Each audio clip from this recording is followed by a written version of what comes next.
Hello Bruins, my name is Sean Inoue. I serve as the Executive Director for the Western Los Angeles chapter, and I'm coming to you from Maui.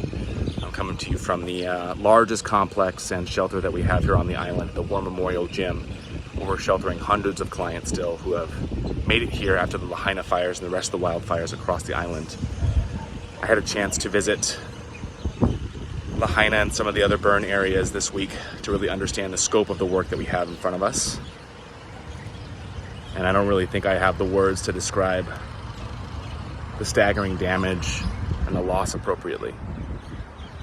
This road to recovery is going to be long, it's going to be challenging, and the people of Hawaii have our deepest condolences and sympathies for the families, the friends, their livelihoods, their businesses, and the history that they've lost in these fires.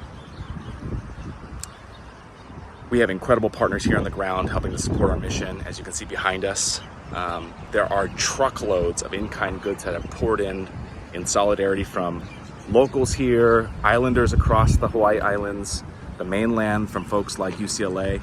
And we can't thank you enough for the financial support that's really helping to drive the work out here.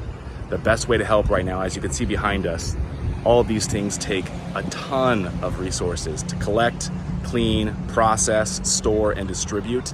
And the best and most effective way to help is to donate money. So again, we want to thank UCLA Health for kicking it off with their $5,000 donation to help support all these programs here and priorities on the ground.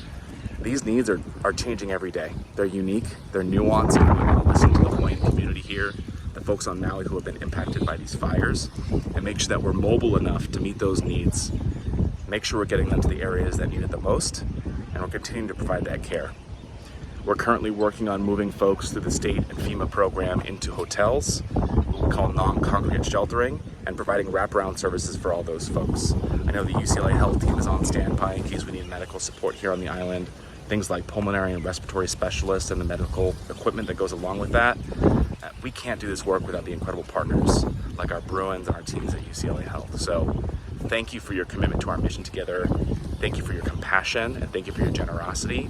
We'll continue to provide updates and needs as they arise. And like I said, this is not going to be a year, 2 years. We're talking 5 to 10 years at least until we see some of these families and communities get back up on their feet. So thank you for your commitment.